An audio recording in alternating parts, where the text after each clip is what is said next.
All right, what is going on, everyone, and welcome back to Mets Weekly as we are live at this very moment on YouTube and on X for pregame coverage of the Mets versus Phillies Game 1 of the National League Division Series.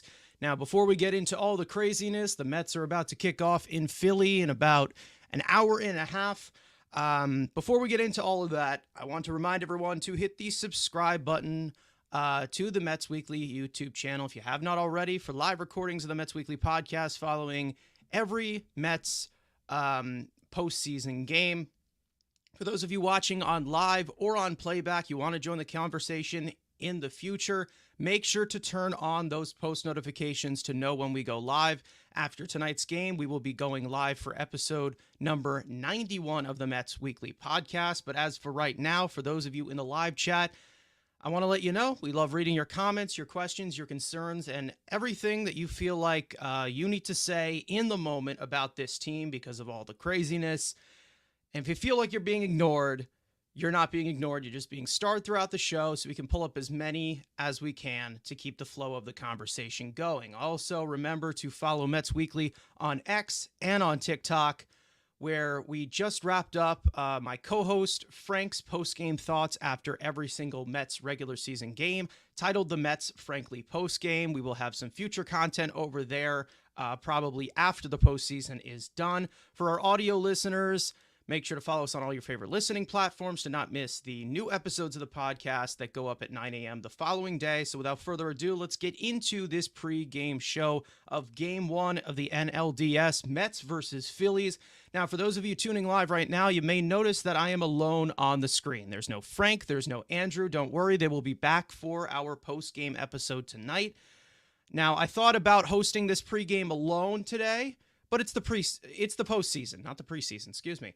It is the postseason. It's a special time in Mets land that needs to be spent with other Mets fans. So today we have a special guest. This guy's been on our show plenty of times, and he's one of our good friends in the Mets community. You may know him from his show where he talks about the news and happenings surrounding that team from Queens, the New York Mets. Please help us welcome back Anthony Rivera from the Subway to Shea podcast. Anthony, it's good to have you back. I mean, you've been on here for a while, but it's always you've been on here many times. But it's always a fun time, of course, talking Mets baseball with you, especially everybody else in the Mets community as well. So what have you been up to? What's going on? It is quite an atmosphere. Let's just say right now. Yeah, nothing much is going on right now. Not much in the Yeah. Mets world except for a trip to the National League Division Series against, and I can't believe this. This is the first time the Mets and the Phillies will face each other in the postseason. It's wild to think about that. Yeah. But happy to be here, excited to be doing this with you, and excited for this game to get underway. Especially after what we heard yesterday from Carlos Mendoza as to who the starter is, which you have up in the graphic. But this is going to be a great series. I'm very excited for this. Yeah, I mean, I really do have some excitement, of course. You know, there is a little bit of worry in the back of your mind of how this is going to go with the starter situation, considering we don't know how stretched out Kodai Senga is. We don't know what the deal is with that. But he said pretty much publicly, he said, I'm ready to throw 10 pitches or I'm ready to throw 200. So I got to trust him on that. I have to trust him. And I think I said this later on in one of your chats in your show last night. If the ace wants the ball, the ace wants the ball. You got to give it to him. Yeah, and I said this. I said this last night with I had Talking Mets with Rob on the show. Yeah. During the middle of the season, when he was ramping up to get back, it wasn't like the Mets weren't ready to bring him back. He was the one kind of dictating, I don't feel right. My motion doesn't feel right. I don't feel good about coming back. I don't think I'm ready yet. And when he says, to Carlos Mendoza, I'm ready to take the ball, I mean, you have to trust him. Like you said, you have to trust him. Yeah, obviously he has been, in his short Mets career, has been the ace of this staff. He's been the number one, even with Max Scherzer and Justin Verlander here during his rookie year. He still was our best pitcher on the mound throughout the entire season, regarding any of the injury troubles we had with those two old men that are now gone. But did get a report from Tim. We did get a report from Tim Healy before our show started, saying that Carlos Mendoza said he had pretty much mentally dismissed the Kodai Senga possibility. And then Wednesday happened. He said that actually David Stearns, the president of baseball operations, was the one that reached out to me in the morning. He said, "Hey, we need to talk about Senga." And he said, "Okay, what happened?" And it turned out to be good news. So a lot of things right now. Of course, the Mets just winning an insane series in Milwaukee against a team that tortured them throughout the entire regular season, finally getting that last punch back. And then you have Kodai Senga just basically emerge from the ashes. Let's just say that when we didn't know if he was going to be in this equation. I mean, everything seems to be coming up orange and blue at this current moment. You know how, like, with pessimistic Mets fans such as myself, I'm a victim of this. We always are like, okay, well, when is the other shoe going to drop? But right now, we're just riding high at this current moment, and it feels good, especially given the circumstances of what this team has gone through. And that's what I want to, cue you in with this one. Just the road that we've had to this National League Division Series. I mean, the ups and downs of this season, of course. What I get from this feeling, and I don't know if you have this feeling as well, is that the mentality of this team, and I definitely think that it's been enforced with Carlos Mendoza, is you get punched in the gut, you punch back even harder. And that's what I kind of get from this team. And I don't know if that's like the type of feel that you get, but with the road that we have had this season, I mean, just a roller coaster, an absolute roller coaster. And the fact that we are standing here still alive in the National League Division Series with all of the adversity, all of the craziness, all the ups and downs, all the inconsistencies, the growing pains. It's pretty impressive, and I really am surprised, to be honest, to be in this situation. But I'm hyped to see this thing keeping going. I don't know about you. Yeah, it's like that, that snowball that goes down the hill and it just keeps Yep. growing and growing and growing. You beat the Braves to finally get into the postseason, slay that demon, and then you have this kind of improbable win in Milwaukee. And I think, we've heard from the media how this team has become a brotherhood and how they have transformed into this type of family together that we've kind of haven't seen in a while. Even look at last year, I felt like it was individual performances trying to take care of business. Now they feel like a team that is ready to win for each other. And David Stearns, on top of the great job that Carlos Mendoza has done this season, and he's had some faults there, but, you throw what David Stearns has done mid-season to kind of change the atmosphere when it comes to the bullpen, which is not great, but it's better now, with the additions of Stanek and Maton, and the addition of Winker as well. You seeing what these guys are meaning to this team and what's happening here. And I'm very excited for this series, whereas you probably would have went into this series if the Mets kind of backed their way into the playoffs. You probably wouldn't be too high on them winning. I know Christopher T in the chat says my wild card high is grounded reality set in, which is okay. I mean, I'm always the kind of cautious optimist, but I do feel a lot more positive going into this series with the fact that the Phillies are on a 5-day layoff, which never helps these teams when it comes into the postseason. You have the Mets coming on some type of high here. And I don't know how this will end. Maybe it does end with the Phillies winning. But what the Mets have provided this season, and I think we've talked about this in the past when I've been on your podcast, is they had to take this step, right? This was a big step that they had to take so that they could show next year in free agency that this is a place that is desirable to come to. And I think they've done that, not only with the way they have played, but what you're hearing from the players inside the clubhouse, the team, ownership. This team has really turned it around that has made, players want to come here. Whereas, in the past, you've heard, Kevin Pillar and you heard Trevor May and all these guys saying like, it really wasn't a place that you would want to come to. But they've kind of turned that around, and it's a big positive to see. Yeah, obviously, that's the best way that I think this can be represented as well with the guy we're going up against, Zach Wheeler. For those of you who don't remember, when he was with the Mets in 2015, he was injured. He was rehabbing. He underwent Tommy John surgery. He was not a part of that rotation going into the playoff run. And the Wilpons at the time made him buy his own tickets to sit at Citi Field to watch his team. He can't be in the dugout, which is just so despicable when you think about it, like in past, even just like at the current moment. That's just so like awful when you think about it, and it's something that is really a sigh of relief when you look at what Steve Cohen has done to make it as welcome as he can. Of course, there's been bumps in the road, but this is a lot different of a organization where hopefully you don't have great pitchers like Zach Wheeler that he has become, get away from you the way that they did. So our old friend Zach Wheeler will be facing because of the old repercussions of the old regime. But of course, hopefully in the future, we can somehow find a way to stop that and building that type of, culture in the clubhouse, even though my co-host Andrew hates that word. But I think that also at the current state of the Mets just going into the playoffs as, red hot as they did, they played great September baseball. They kind of just rolled into, they kind of just sleepwalked into the playoffs when it came to 2022. So it's a little bit of a different feel.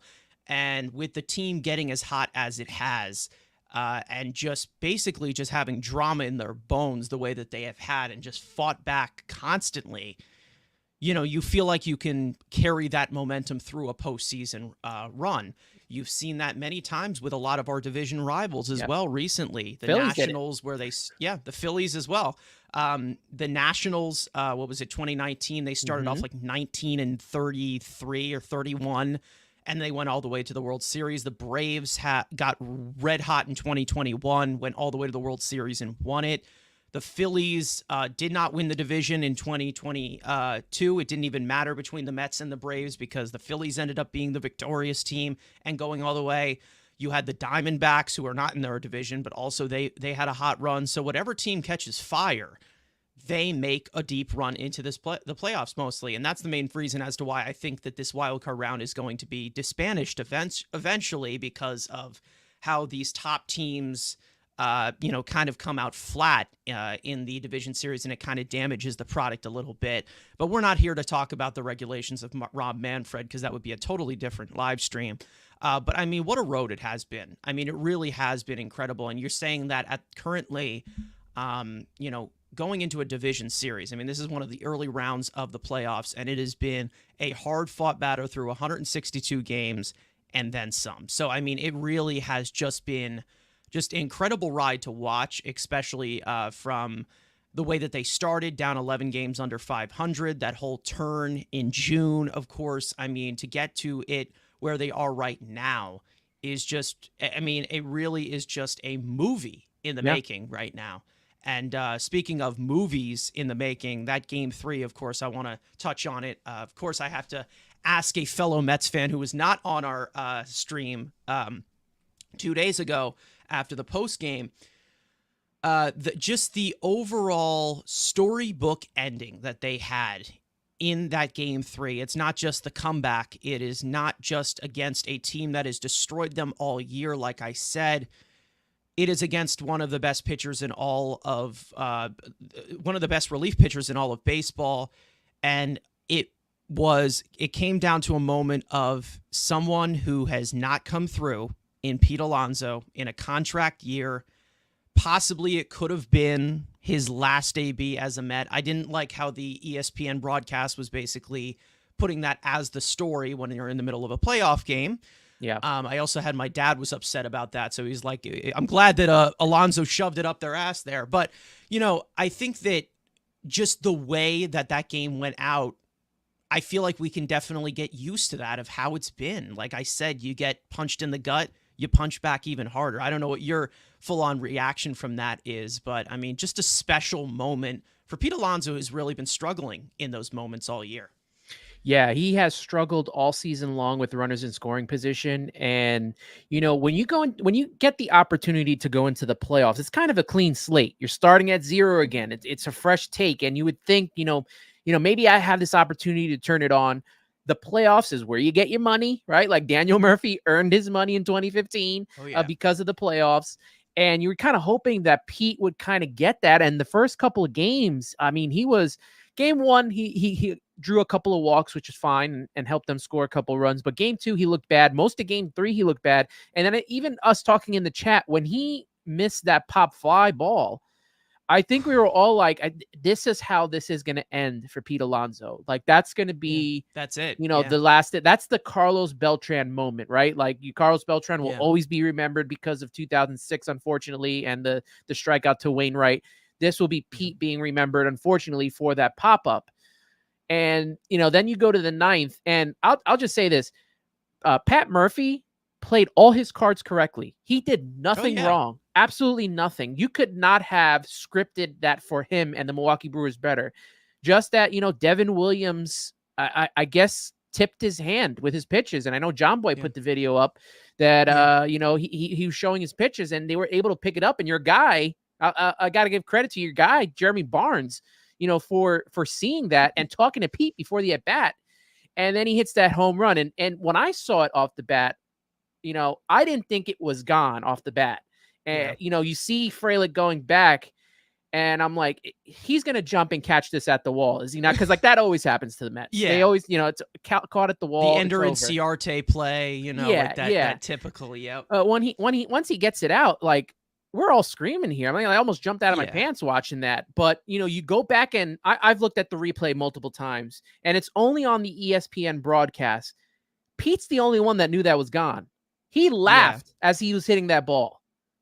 And you just see his face when they show the replay too. He knew it was gone. And man, what a moment. I won't say that those moments happen all the time, right? Like, you would think that the Braves moment was like the defining moment. And now we got a new one this year. I don't want that to be the continuing trend. If it happens that way, awesome. But I would like to see this team build and start taking care of business against these teams, especially the Phillies.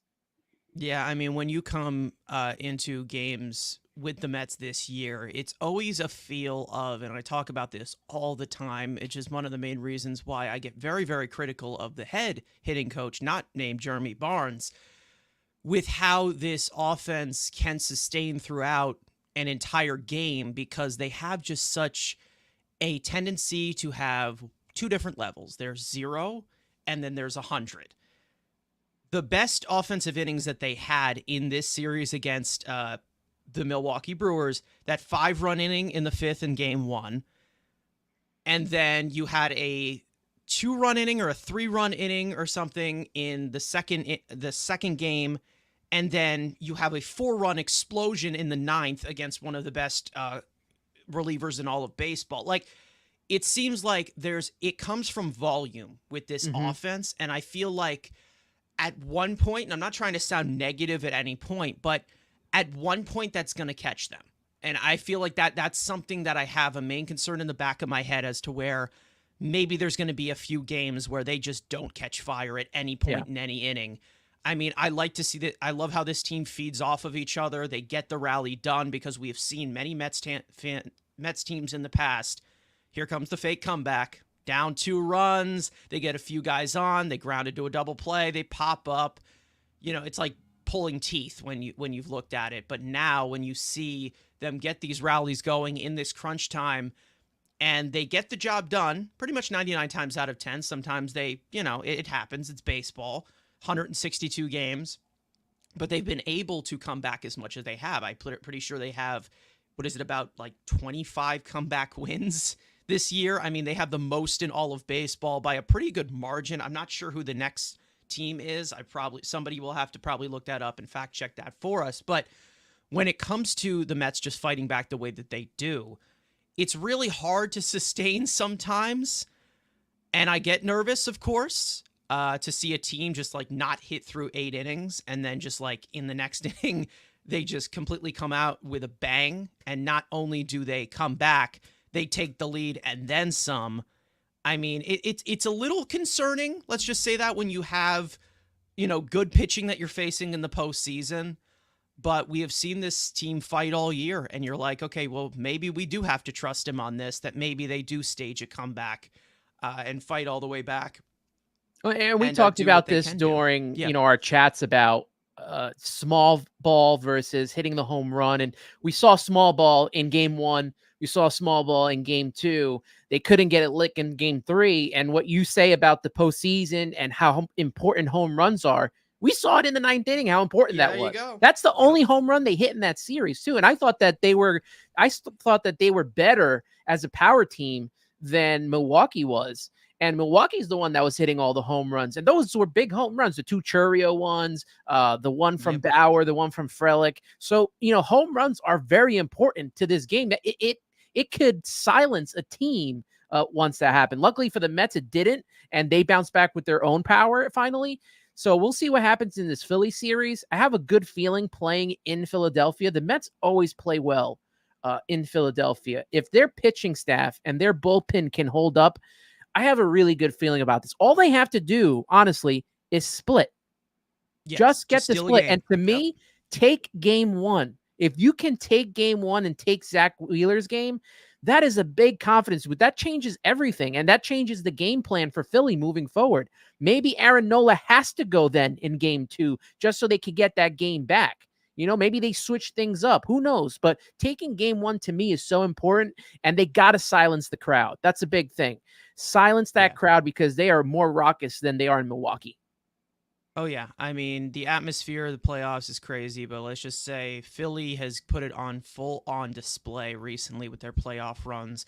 Their Yeah. crowd is loud. I mean, it is an impressive, it is an impressive atmosphere. Let's just say that, hats off to the Phillies fans. I hate your team's guts, but at the end of the day, they show out. They definitely do, and it's quite a scene. Let's just say that. We all know that New York has quite an atmosphere, but also, you also have Philly as well. A lot of passionate fans. So this is going to be, no matter what, the energy is going to be great, and I hope that we do get a fun series. Hopefully, it's a little bit less stress-free than I think it will be if the Mets end up being the winning result, because I personally believe that if they do win this series, it's going to be in 5 games. Like, I just don't see any way where they win in 4 or they sweep them.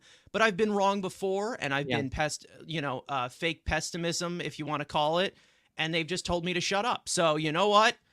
Go ahead and tell me to shut up and win the series, win the first 3 games, and then dance your way into the National League Championship Series. Go ahead by all means.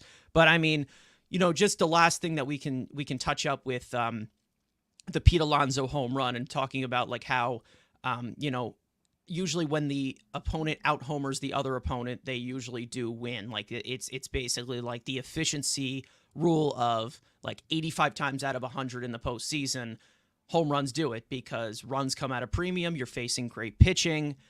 Obviously, I do think it's shifted a little bit from what I've seen from these rounds last year and this year, where you have like the new stolen base rules, you have a little bit more Yeah. action on the field. So it definitely is changed a little bit. But at the end of the day, the backbreaker will always be the home run, especially for relievers. It was the backbreaker for Jose Budo, it looked like, in that third game, which we'll get into. It was the backbreaker for Phil Maton. So we will get into the bullpen in a second. But, I think that when it comes to Pete Alonso not coming through the way that he hasn't this year, I do think that there was a lot of fair criticism, that he's in a contract year. He has to prove himself. This team hasn't won anything with him succeeding the way that he has. So he has to prove that one of the core members should stay around as a core member for years to come. And, I think that a lot of people have kind of become 50-50 in this fan base, where they're like, oh, well, this fan base has Pete haters now. And these people, like, they have the Pete apologists, the people that want to keep Pete no matter what and support him because he's third all time in home runs. I personally was somebody who was very critical of Pete Alonso because he was not performing. But when he does perform like that, everybody wants to see that. It's not like, I feel like a lot of people, when it comes to sports media that we are involved in, there's a lot of people that talk about it, how like they're just here for narratives. They just want to be right. I have my strong opinions, but when somebody tells me to eat shit, I will eat shit, like David Peterson has done all year. Like, we all know my thoughts about David Peterson.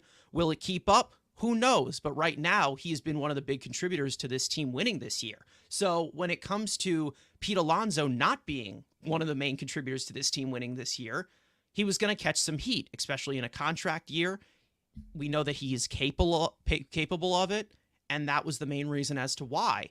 And everybody got a little bit, frustrated with him for good reason. But when he did hit that home run, I mean, everybody was like, they were beside. I mean, I think I blacked out for a second. I mean, Yeah. it was incredible. I mean, when he didn't have his moment through 162 games, we were waiting for it. He got it in the right spot, and that hasn't happened this year. So it was great to see. I don't know how you feel about that with the Pete Alonso situation. I think a playoff run here is needed for him, especially going to free agency. Yeah, absolutely. And that's why I compared it to Daniel Murphy. I mean, if he wants to make that money, he needs to have this big moment. We've seen Pete. He's got the track record of Yeah. coming through in big spots. He's done it in the past. It's just once you latch on to Scott Boras and they start talking about, oh, Judge money, you have to perform like Judge performed in his free agent year. You have to do that same type of performance if you want that type of money. And because that didn't happen, and because he failed so much with runners in scoring position, it hurt the value of him. So, he had, not only did Pete Alonso have his moment, his Met moment, but he had a top moment in all of Mets history. That's going to go down. That game is going to go down. No, even it doesn't matter what the Mets do from here on out. With this new format with the playoffs, the game being the way it was, do or die, him coming through there will go down as one of the greatest Mets moments in history. We'll be talking about that for years to come. When it comes to him going to free agency, I trust David Stearns. I've trusted him since the beginning. This was the guy that we all wanted, right? For about 2 or 3 years, he was the guy that we were trying to get, couldn't get him, finally get him in the offseason. And he talks about the team, we're going to contend. We're going to be in the we're going to be in the playoff hunt. And he proceeded to make all these signings. They weren't big signings, right? Manaea wasn't big. Severino wasn't big. Reclamation projects we're talking about, sticking with guys like Tyler McGill and David Peterson. You would think, oh, why are we not going after any of these big pitching free agents? Why, we're not going after any of the hitters. What are we doing here? Everything he did was calculated. Right? The JD Martinez signing, getting him at the price that he did, that was calculated. And he was even a big part of the team in May and June. And you look at all the stuff he did at the trade deadline to get us to the postseason. I fully trust what he's going to do, whether that means Pete's a part of this team moving forward. Good. If it's not, then it's, so be it. But for me, always, it's the name in the front of the jersey more important to me than the name in the back. And I think that even the players feel that way now as they're becoming a team together and growing together, that it's all about the name in the front. So we'll see what happens with Pete. I would like him to come back, but if the price is too high and he's got to go in a different direction, so be it. But we'll see what happens. We got to ride out this run as much as possible. The playoffs aren't easy to get to every year. Doesn't matter if you're, with the most money or, whatever prospects you have. It's not easy to get to the postseason in baseball. And now it's even harder to win in the postseason with the wild card and all of this other extra stuff that's going on. The Mets postseason started when they left for San Diego on that road trip and went to Arizona, and then all the things in Toronto with Lindor. And you could talk about that final homestand, the last week of the season. Their playoffs started already. So they've been in this for a while now. And that's what has me the most confident going into this series, is that they have been playing with their backs against the wall for about a month and a half. Now they come to Philadelphia, a team that, they kind of play pretty evenly, except for one game that I think they lost the season series is 7-6. But you're going to Philly, which they have a lot of expectations on their hands. Philly is kind of in the Dodgers and the Yankees realm. It's World Series or bust for them. They went to the World Series in 2022. They lost in the NLCS in 2023. There's no other excuse. They cannot lose this series. And if the Mets put the pressure on them early, that's going to be, to the Mets' advantage, I think. Yeah, we'll see what happens. Again, they have had, the layoff that we saw a lot of Braves fans complaining about. regarding of the layoff and whatever, and they seem to be cold off of that. And again, like I said, I feel like that's going to be one of the reasons why this wild card round will probably be modified in the future. But when it comes to Philly, the Mets are probably the most relaxed team, even though they have been playing more baseball. They've played about, I don't know, 8 games in the last 7 days. I mean, they have gone through a gauntlet. I Yeah. mean, they have gone through an absolute gauntlet, and they just continue to survive. I'm noticing a typo on my graphic here that the Phillies are the 2 seed, I believe. I have it as a 3 seed. Yeah. Oh, well, it happens. But let's get into the chat for a second here. Christopher T saying Game 3 shaved a year off of my life. You're telling Absolutely. me. um, I mean, they have a flair for the dramatic. That's all they do. Stevie Mack coming in saying LFGM. Of course, Donna LFGM as well. Rosie talking about I am worried about the offense disappearing. Yeah. That can't happen with Philly if they want to have a good chance of winning against them. They're good team too as well. I mean, Philly's got some really good pitching, so I mean, a lot of these runs are going to come in as a premium, and we will talk about that against Zach Wheeler. But I do want to obviously get into the factors of Game 3 that could translate into this series, and that being the bullpen, because we did have a few tough outings, few individual outings that kind of just get pointed out. It was a little bit erased in Game 3 because they did ended up getting the win in dramatic fashion. But when it comes to Phil Maton in Game 2 giving up 2 home runs, Jose Budo in Game 3 giving up 2 home runs, both in tight games. Obviously, the Mets offense kind of stalled out in both of those games, of course. But when it comes to these tight situations, we know that Phil Maton has had quite a career in the postseason. Entering that outing he had against Milwaukee, I believe, a postseason earned run average under 1. I mean, he's been so dominant throughout his entire career. And then, of course, Jose Budo, who has not really been in this for a while. So I feel like there is a hierarchy right now with the Mets bullpen. There always is, because of how inconsistent relievers can be. It's going to be back and forth. And right now I have 3 levels, 3 tiers that I would put it in, and you can give me your opinion of the Mets. I have the top one being the circle of trust, the next one being 50-50, and then the next one being don't trust. Now, we do have some roster changes. Max Krenick is not on their NLDS roster. Tyler McGill, it looks like, I don't know if he's going to be in the bullpen, because it seems like Severino's going to get Game 2. And then we also have Senga coming in as well to replace one of the pitchers. So as of right now, how I put this in tiers, I have 3 guys in the circle of trust. I have Diaz, Stanek, and Maton. Maton is basically off of his just track record, of course, because I know that he can be a lot better than that. 50-50, I have Budo and Garrett. And then also I have McGill. I don't know if he's going to be part of it, but we'll see what happens. And then don't trust Ottavino and Danny Young. I think that's pretty much easy to say, especially with Ottavino just being Ottavino all year, who shouldn't even be here, to be honest. We know that he shouldn't be. I don't know if there's anything that you would switch around a little bit. I think that there's some reasons as to why I would put some of these guys in here. I guess I can message you this one in the private chat in case you need it here, of what I would how I would separate it.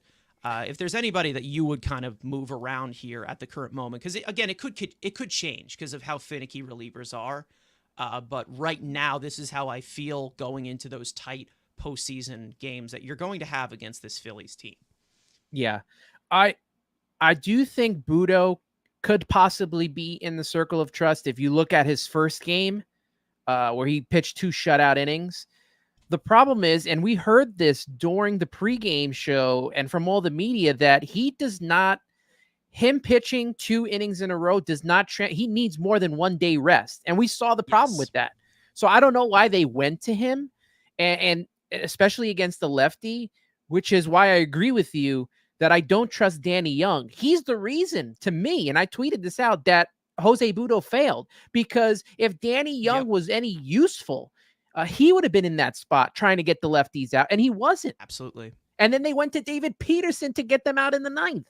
So, Yeah. like, Danny Young, I agree. He's not trustworthy to me. I actually would rather have Brazaban, I guess, in there instead of Brazaban's Young. not on the roster I know. either, it looks Yeah, that's like. what I was saying. Yeah. If it was me, I would have put Brazaban in there instead of Young. I feel like he's been useless for about a good month and a half. McGill, I think, will be fine in there. Garrett as well. I agree with Maton. I feel like he had been overused to just get us into the playoffs. They had to use him to get us in. Hopefully, with a couple days rest, hopefully we won't have to need him today. I think you're going to see McGill come out of the bullpen possibly today if we need him. And David Peterson only pitched 9 pitches. I don't know if they use him today or not, but I think coming out of Atlanta, it was important for the Mets to take game 1 like they did because it allowed them to set up their rotation, whereas Luis Severino didn't have to go in game 2. They had him on full rest for Tuesday and Manaya on Wednesday. And I think this is the same thing that's happening, with Kodai Senga being thrusted into game 1, because then 2 is going to be Severino, 3 I'm sure is Manaya, and then maybe they go to Jose Quintana in game 4. Ottavino, I don't trust either. I never trusted him. I mean, I was there for game 2 in 2022, and they were up 8-4, and he could not get himself out of the inning. They had to go to Seth Lugo for some reason. But everybody else, I'm good with. Garrett's 50-50 for me, for sure. I agree with this. This is pretty good. Yeah. Yeah.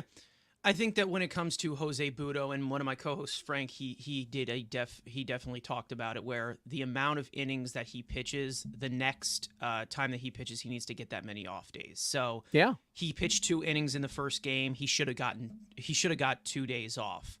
And then if he pitches 1 inning, he should get another day off. I feel like that's probably the main reason as to why, because again, he had that little transition from the rotation to the bullpen. So it was kind of a rhythm that he kind of needed to possess a little bit. So we'll see what happens with the workload, because sometimes less of a workload is good. Sometimes more of a workload is good. Like, they need to find a way to move that out. Now, Easy coming in saying Brazaban stinks. Now, listen, I think that Brazaban has upside as a reliever. He's 34 years old. He's got control, but not now. Like, I had him on my list of guys who cannot make the postseason roster. He was on the postseason roster for the wild card series. They took him off for the NLDS. I think that he's a good arm, and if they can tap into something, he could be one, but not at this current moment. He just can't be trusted. He's just all over the place. And sometimes you can feel about that with Reed Garrett, but he's had his shown of dominance. I do think that, they should have in that game too. This is hindsight 2020. I wanted to see them stretch out somebody. I would have given Garrett another inning when they only threw like 12 dominated. pitches? Yeah, he only threw like 12 pitches. He looked sharp. And now coming back from that injury after being so overworked at the beginning of the season, this guy's throwing harder now. I mean, maybe he might have a little bit more of a struggle to find the strike zone, throwing a little bit harder the way that he does. But I mean, the way that he can get strikeouts, not at a Diaz level, but at like a very high level, I do think that is something that can be applied to in the postseason, of course, when you need these types of strikeouts, you need these high leverage pieces to come through. But I understand Garrett worrying anybody. That's why I would say that he is 50-50. And when it comes to Maton, I do trust he can get the job done. But when it comes to Maton, the positioning was very weird for me. I know Maton has a great postseason career. He's been great. But for him to face the top of the order the way that he did, I feel like that kind of came in as to where he is a control guy. He needs to dot the corners. The top of the Brewers lineup, we know, does not chase it like anything. They do not, like, they just are a very disciplined top of the order. It's a very disciplined team, and it just was not really a good matchup. So when you have a guy like Maton throwing meatballs down the middle, it's going to get crushed no matter if it's a power team or not. And Maton's more of a breaking ball type pitcher, right? Oh, yeah. Wasn't the whole logic was to get him in there to face Churio, who just crushes fastballs, to try to throw him off, and it didn't work because he just, like you said, he just crushed a freaking meatball. Yeah, I think that, when it comes to the righty stuff, it's a little bit different because I feel like there's still some wheelhouse angle when it comes to a lot of these pitchers. righty to lefty, that's a little tough. Like, but when you come to these like platoon matchups, and it comes to that, and that's going to be one of my emphasis is when the Mets go into the off season for their offense. As I need to silence my phone here, I don't know why that was on. But when it comes to the full on matchups that they have here, Maton, I feel like in some kind of position where I think that when you have somebody ground ball heavy, which we will get into in a second regarding the Phillies, that's probably the best matchup for him. He has quite a track record of doing it. I think it was just a bad day for him. But if it happens again, you probably just exile him to, the don't trust, and just, he's a cheerleader in the bullpen for the rest of the postseason. Who knows? Because again, it's a very small margin of error that you can bring up, especially in that Brewers series. So we will see what happens here. With McGill, we haven't really seen much like specialized out of the bullpen. We've kind of just seen him start. I personally think he just needs to be in the bullpen for the rest of his career at this point. Like, we know, like his brother, the volume issues. Yeah, just like his brother. Hopefully he can throw a little bit harder, because he is a very tall human being. We can use that extension. So maybe we will see McGill do well out of the pen, or maybe he doesn't again. But you do have a little bit more stretch of off days. You don't have 3 games in a row. So they're definitely going to be able to manage this in and out. And hopefully it all really depends tonight on what Kodai Senga can do for them. Yeah. We don't know how long he's going to go. He could go 3 innings and on a 60 pitch limit, or maybe he just says, screw it, and let's just go 7 scoreless. Who knows what happens? Because the confidence level that we got, obviously, but also being cautious with him being down as much as he has. For those of you who see his full-on statistics in the top right, that's from 2023. 2024, he's only pitched 5 innings and a third, coming back, getting that calf injury from the shoulder injury, and it was pretty much a lost season, and now he just rises from the ashes to pitch game 1 somehow. Hopefully we didn't do anything illegal to get him back here, but I'm glad to see him back, and hopefully it takes us into some great momentum here and gives us a good chance to steal game 1 on paper. I think that the way to handle him is, let's see how far he can go through the first time in the order. Let's see how he's feeling through that first time. Still going good. All right, let's try for another round through the order. If he can get us to, even 4 innings, I think, considering, what he has dealt with this season and where he has been, if he can get us 4 innings, I think that's huge. 5, even better. And, obviously, 6 would be the most ideal. If you get 6 innings out of Kodai Senga, I think that would be, outstanding. Now, I don't know how they've been getting him ready for this, right? Obviously, he had all his rehab starts before he made that start against Atlanta, where he was outstanding.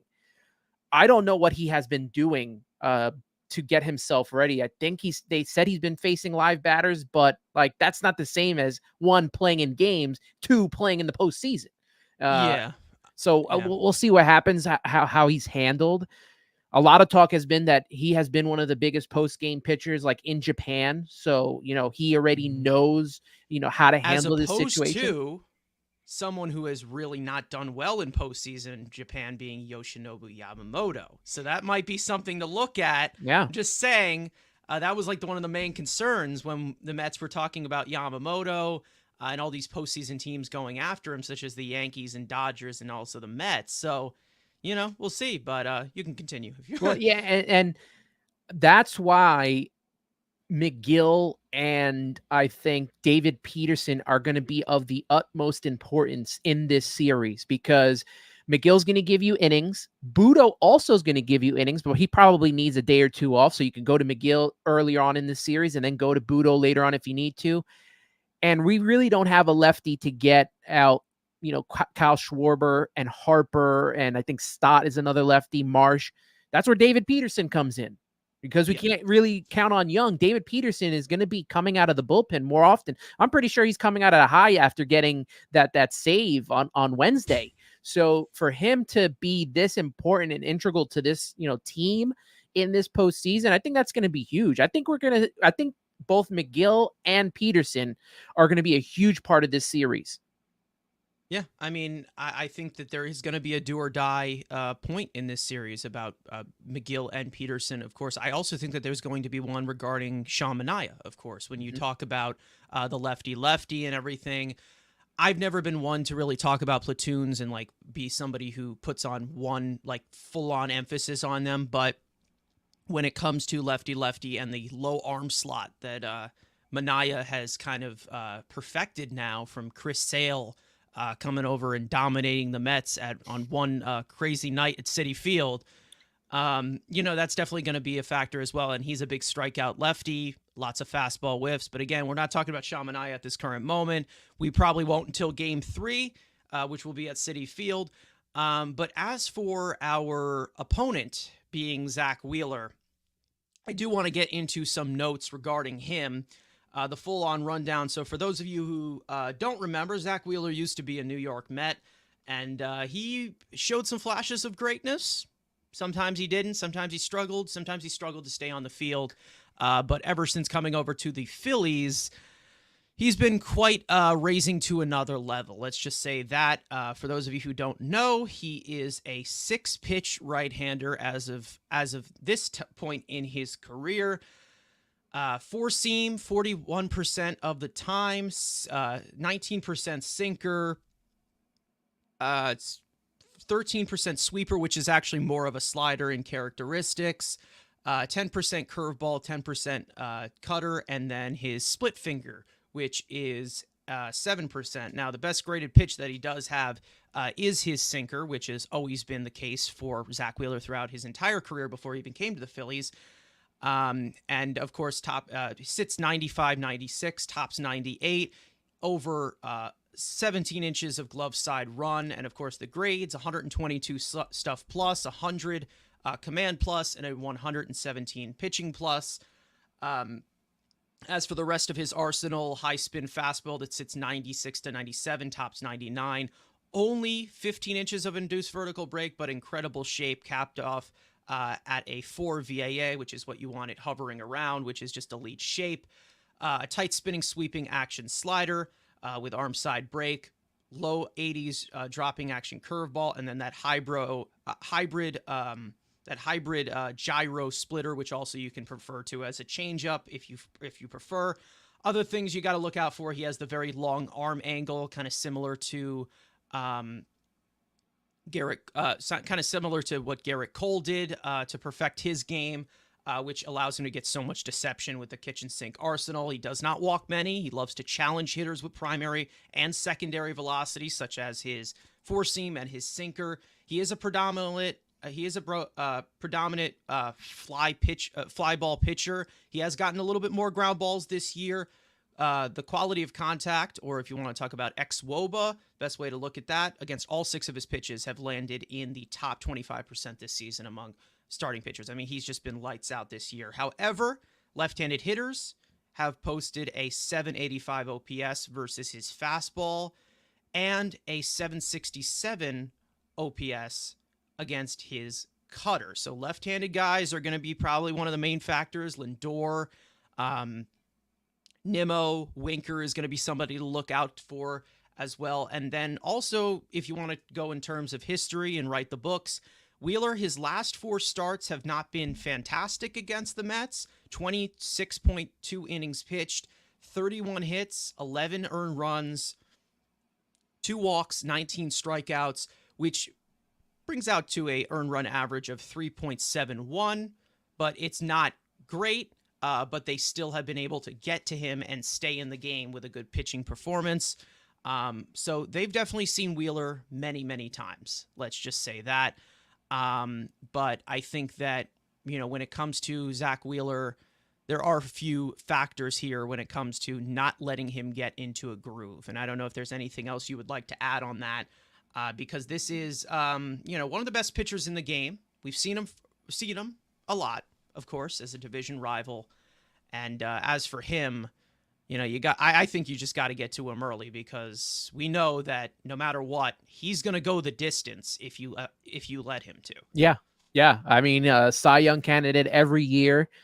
Thankfully, the Mets, they're 5-5 against him. He's got a 3.56 ERA, so that kind of favors the Mets on that standpoint. They've seen him enough times, but Zach Wheeler always seems to turn it on late in the Oh, yeah. season, in the postseason.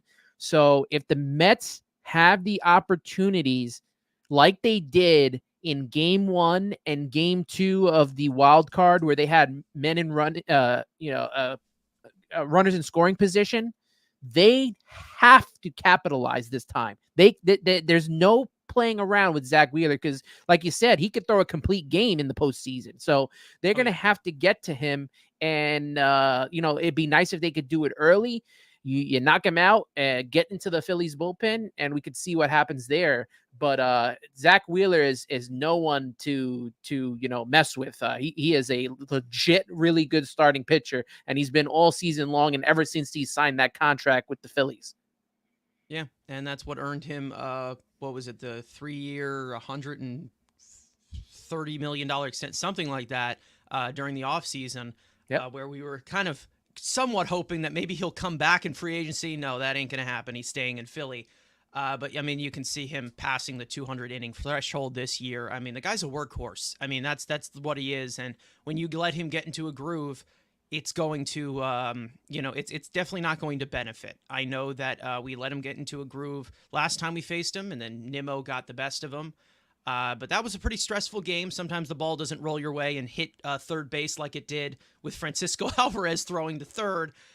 So again, you can't count on that happening. But when it comes to matchups and players to watch, I do want to talk about the man who has gotten the most of Zach Wheeler in the Mets lineup, that being Brandon Nimmo. He is 13 for 43 with a double and 2 home runs and a triple as well. You also have Starling Marte, who has had some success against Zach Wheeler as well, 7 for 23 with a double and a triple. He's also stolen on Zach Wheeler quite a few times, so hopefully we can get him into scoring position. Of course, taking away the double play, because we all know Zach Wheeler is the sinker baller. And then the other way, you can talk about Kodai Senga versus the Phillies, who he's faced twice in his career. 12.1 innings pitched, 6 hits, 2 earned runs, 3 walks, 15 strikeouts. A team that he's talked about since signing with the Mets that he wants to face. So hopefully he's locked in to do so. And I believe one of those starts, the last start, was like 7 scoreless innings. So hopefully, we can get a performance like that. I don't think they're going to push him that far, but it is favorable in a way where Senga, if he gets on a roll, he can keep us in this game. And maybe we only need 1 or 2 runs to beat Zach Wheeler and take him out of this game. And I think that that's kind of how you're looking at it. But when it comes to some of the more favorable matchups, guys that you're watching in this lineup, of course, is there anybody else that you want to kind of like maybe call a shout out to and see if they can get to Wheeler, or any types of things that you would try to see in the margins with this lineup? What do you think, Anthony? Well, with the guys that you mentioned, Brandon Nimmo, number Yeah. one, he also has not been hitting well, for Yeah. about half of the season. I know Alonso gets a lot of the flack, but Nimmo, Oh, yeah. he just hits better with running into the scoring position, which counts the most. But he has not, had that breakout performance, and that'll be nice. You mentioned Starling Marte, who had a really, really good wild card series, and I'd like to see Yeah. that continue on in the playoffs as well. The 2 guys that I'll talk about, one is Jesse Winker. Jesse Winker got under Milwaukee's skin, and I think that messed them up big time. And we've seen him do it to the Mets for so long. If he could do that to the Phillies, more power. Like please mess them up however you can mentally. Good to see his bat in the lineup today. And the only other guy, Francisco Lindor, set the tone. Yeah. I mean, Oh, yeah. he's the leader of the team. He's the captain of the team. Set the tone against Zach Wheeler, and get on base like he did in Game 3. Look at that. He had the only 2 hits to start that Game 3. Comes back, and the biggest at bat that he had was that walk in the 9th inning. Once I saw him get on base with that walk, I was like, okay, I think we're gonna be okay in this inning. And we all know what happens there, but set the tone, be that guy against this Philly team, especially in that park. I think the Mets lineup will be fine in this park. I think they really will. So they got to be patient a little bit. I know once once they like give up a run or two, they kind of are chasing a lot and they're going after first pitches a lot. I want to see a little bit more patience. I think it was Shea Parking Lot said it earlier. Yeah, Yeah. don't swing at stupid pitches. Exactly. Yeah. Be a little bit patient to start the game. Get a feel for what Zach Wheeler is throwing, and then start working on him. Like take some pitches, especially when these guys when they get on base. There's always this rally that starts, and then someone goes after the first pitch and kills the rally immediately. Yeah. Got to be patient. I want to see the patience from this offense, the patience from this lineup. They should be well rested now after having the day off, and just feed off of each other's energy. Vientos too. He hasn't been scared of this postseason limelight. I mean, he had the big game in Game 1. That'd be interesting to see, and we also haven't really seen much of Francisco Alvarez, to be honest. So that also will be awesome to see as well. I think the whole lineup. I think this is a good lineup tonight. Yeah, it definitely can Taylor match up fairly in there well. as well. Taylor's had a big a month. Jose Iglesias has been outstanding all year long. Minus to say that OMG and all that stuff. But this is the lineup I want against Zach Wheeler, so I have no problems with it at all. Yeah, Ricardo coming in saying what's up. Carlos Ortiz as well saying hi to Ant. CP, one of our guys, saying change the narrative. LFGM, absolutely. Just keep it going. I mean, that's it. Ronald coming in saying hi as well. Rosie saying that McNeil is joining the taxi squad. It looks like. Yeah, but he's not ready. Baseball. Yeah, he's not going to be ready. Obviously, he's not. I think. I mean, coming off of the hot second half that McNeil was having as compared to the abysmal first half that he was having. We all know how I am when it comes to Jeff McNeil. But obviously, seeing him wake up the way that he did, maybe you can continue to build off the momentum the way that this team has continued to do it. And we'll see what happens, of course, what goes into this game. And I do want to talk about some of the keys that I have to these games. So I guess we're going to call this Carson's keys. I do need to make a graphic for this eventually. Yes. But as of right now, I'm just doing it based off of my notes here. And basically, some of the stuff that we've said already, but I do want to, give my opinions with the great analogies that I like to make when I talk about, this team going into it. The first one that I want to talk about is stopping the groove, which we just mentioned going on with Zach Wheeler. One thing about having success about Wheeler, or possibly having success against Wheeler, comes down to one thing. You need to attack the first time through the order. Once he gets into a groove, it is extremely hard to get him out of it.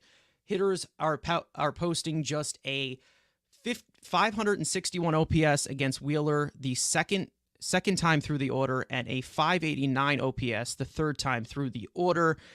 And 31.4% of earned runs allowed by Wheeler since 2022 have been produced during the first time through the batting order. So the Mets need to find a way to put pressure on Wheeler the first time through the order. Hopefully he loses the strike zone. I don't know. Maybe they do get a few guys on base, but they do need to bring it, the pressure, of course. And hopefully they can find their pitch and destroy pitches and stop swinging at bad pitches, like Shea Parking Lot said earlier on. But when it comes to the overall team situationally, this is the best way to get to Zach Wheeler, because pitch count is not going to do anything. Zach Wheeler, we all know, if he has an opportunity to throw 175 pitches, he will do it. He had his Tommy John surgery. He doesn't need it again. He's had a huge jolt to his arm ever since, and he's been a workhorse ever since. So I'm glad, I'm happy for him in that regard, of course, for him being a Mets farmhand. But right now, that could be extremely frustrating. Attack him early. Now, we already agreed on that, and we said that, so we don't really need to get really into specifics. But there is another piece that I want to talk about, that being the second key: attack the weak. The Phillies have a lot of star power, from Bryce Harper to Trey Turner to Kyle Schwarber to Nick Castellanos to Alec Boehm to JT Realmuto. But the rest of the batting order does have more favorable matchup. This season's This season, the Phillies' 7, 8, and 9 hitters are slashing a combined 211, 279, 333 with a 72 weighted runs created. Plus, they're also posting a 582 OPS versus velocity and a 546 OPS versus 97 plus or above. Challenge the bottom of this lineup. Do not give them any more opportunities to the top of the lineup that they can already create with the long ball. Walking the bottom third is always a death sentence, but walking the bottom third versus the Philly star power, a massacre waiting to happen. I don't know if that's how you kind of focus on this. I mean, there is one thing that I'll clue you in here with Anthony. We had that Philly series in Philly before they had that huge series run. The bottom of the order did a lot of damage against us in that last series against Philly, where they lost 2 out of 3. I know Reed Garrett had like a tough outing. Ryan Stanek struggled a little bit. After I know David Peterson did well against that bottom half of the lineup, but then the bullpen struggled. So, I mean, I think that that's the best way to kind of look at it with the star power, as to where it's not top heavy. It's a deep lineup, but Stott, Marsh, and Rojas, attack them, challenge them. Yeah.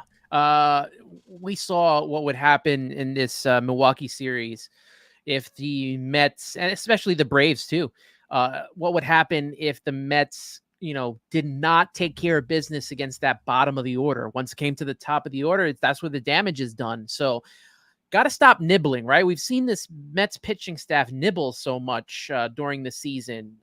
You really can't do that in the postseason. There's no margin for error in the postseason. So the nibbling, you got to challenge the hitters.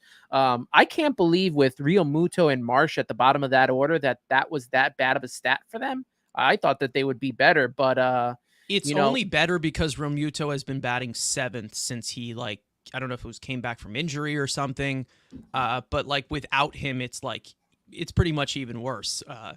Stott has not been great. He started off hot, and then like recently he hasn't been.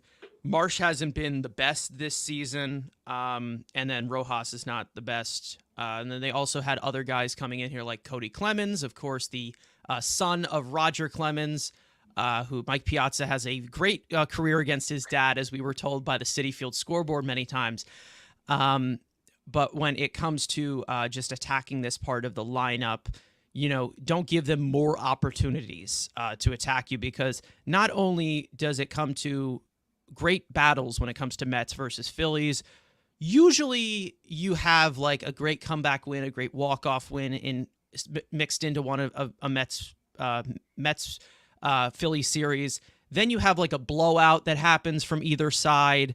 And then you have like a pitching battle. Like, you have a little bit of everything with Mets Phillies in their history. Now this is a postseason atmosphere. Like we said, this is the first time the Mets will face the Phillies ever in the postseason, which is crazy to think about, especially with all the battles that they have had and the beefs that they have had for a long time.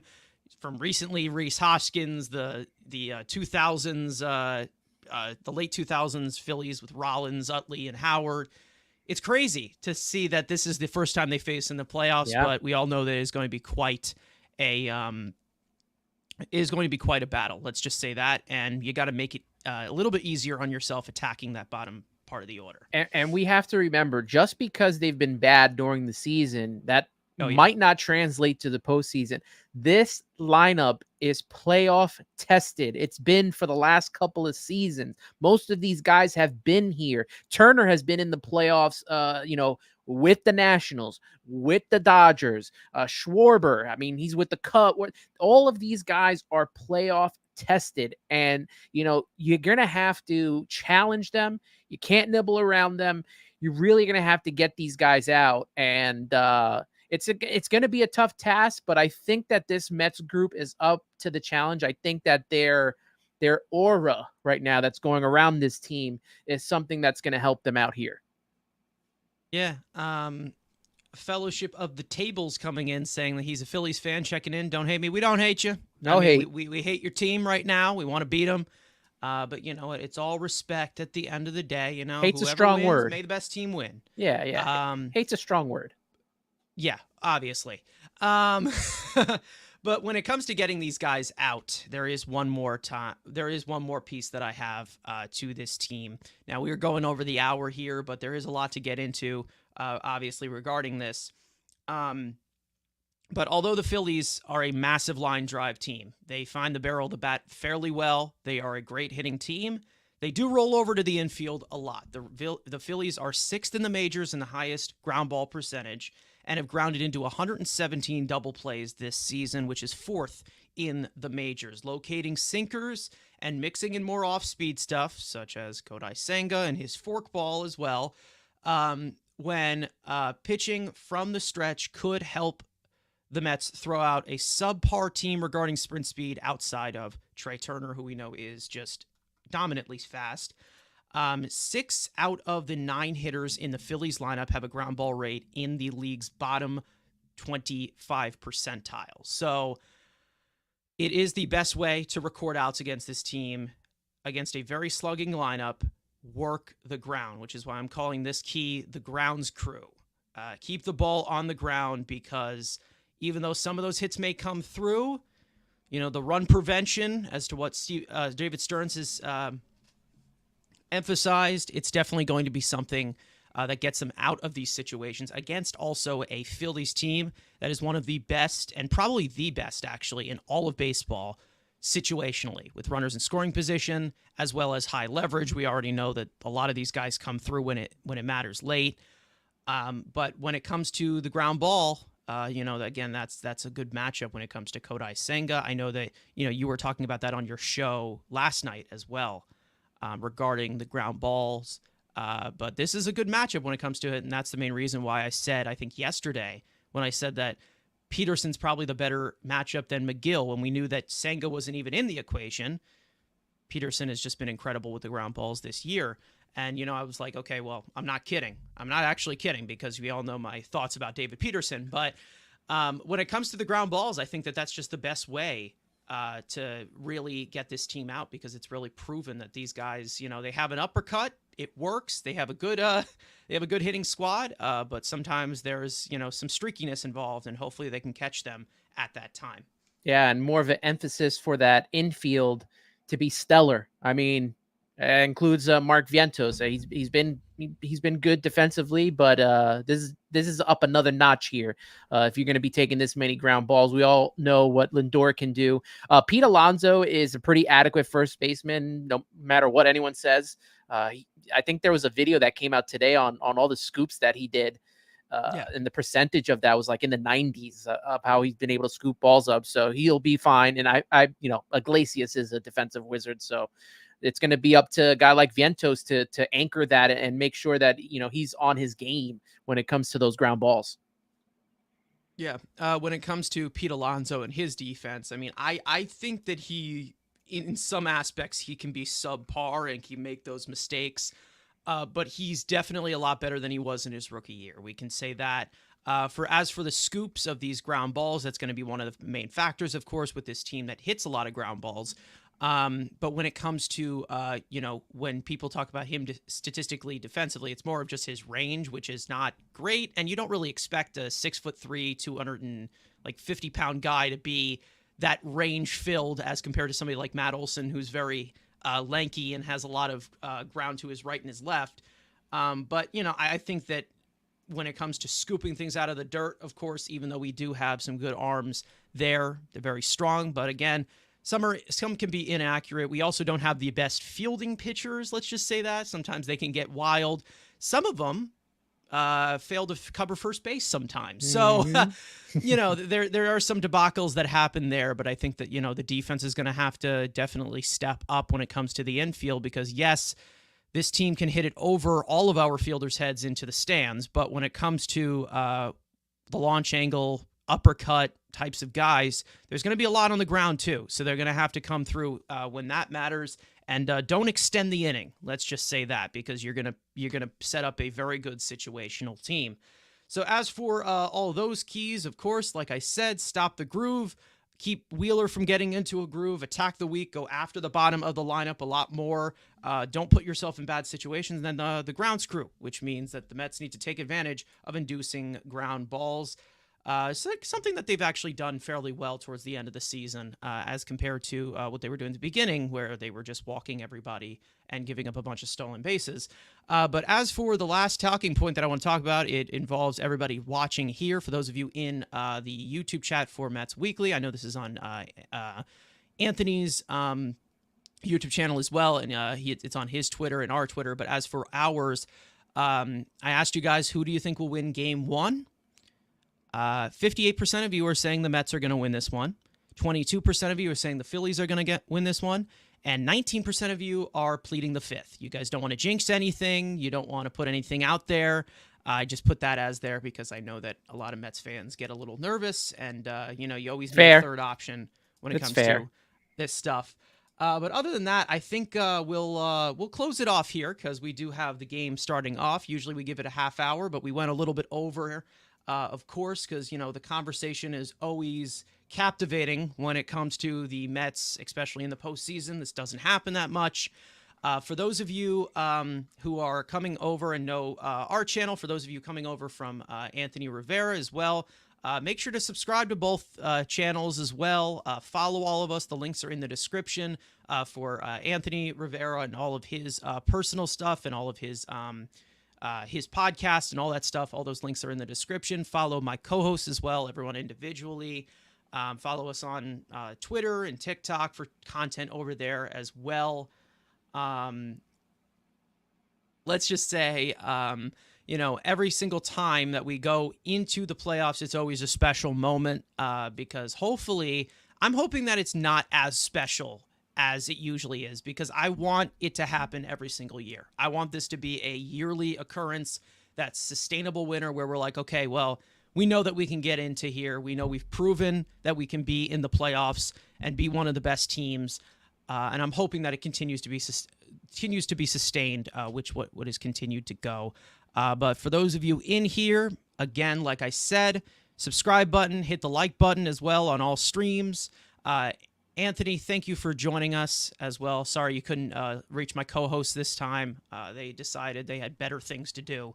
But other than that, Anthony, if there's anything else you'd like to plug or say or any closing messages. Yeah, I mean, I think you said it all. You can know where to catch me. X, TikTok, Instagram, at Subway To Shea. Like and subscribe, obviously, to this video and to the Mets Weekly and Subway To Shea on YouTube as well. And if you want to listen to my podcast, it's on Apple Podcasts and Spotify. I think the guys were getting themselves ready for the game, so they wanted to get focused and be ready. Yeah. So yeah, I'll take it as that. Back. But... Yeah, they will be back for our post-game show, which will be our podcast, of course. Hopefully, it's a happy 91. Recap. Yes. We hopefully we have a little bit more of a good energy coming here because we all know how things can go up and down. But we will have my co-hosts Frank and Andrew back here for our post game, which will be our podcast. So make sure to tune into that. It's about 20 minutes after the game. A little bit different of a time to go live today, which is odd being 2:30, but we made it work. We will be doing it tomorrow for our pregame and game 2. Win or loss, whatever, we're still here along for the ride. And of course, everybody in here, for those of you watching on Twitter, watching on YouTube, watching wherever you are, make sure to like, subscribe, and of course, enjoy the game. It's going to be quite a battle. Mets versus Phillies, and we'll see you guys next time. Let's go Mets.